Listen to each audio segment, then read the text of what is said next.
Neighborly love. You will always benefit when you look after a neighbor in need, because you will always be fulfilling my will which is expressed in my commandments of love for God and your neighbor. But you should practice love for your neighbor of your own free will, you should feel prompted from within, only then will you kindle the spark of love in you, and only then will your soul mature. Your every thought, word and action has to be based on love if it is to have a spiritual effect, or you will only ever accomplish earthly duties without the slightest gain for your soul.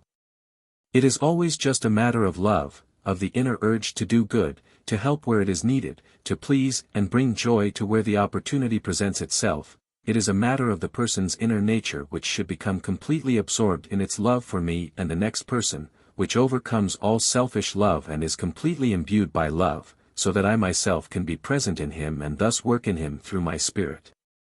Then the human being cannot be anything but good and will always live in unity with me. Then the earthly world can no longer tempt him, but in thought he will always be in the spiritual world, since the spirit in him determines his every thought and intention.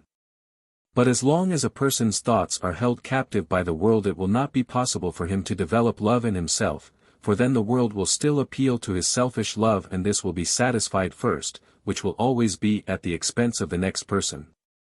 In that case he has to be noticeably confronted by his fellow human beings' suffering. He has to see a lot of misery in order to motivate himself to help and to enable the spark of love within him to ignite, so that he feels the benefit of a good deed.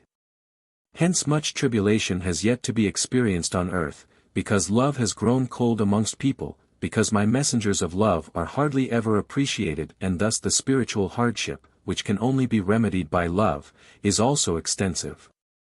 People's lack of love is spiritual hardship, which always entails earthly hardship too, therefore the latter will continue to increase in the last days in order to still touch human hearts and awaken in them merciful neighborly love. However, only a few people will escape this spiritual adversity, for selfishness is gaining the upper hand, and that also means that worldly love will become ever more widespread, that people will become enslaved by matter and in their pursuit of it also prepare their later fate, that they will again become matter which they had already surmounted in the past.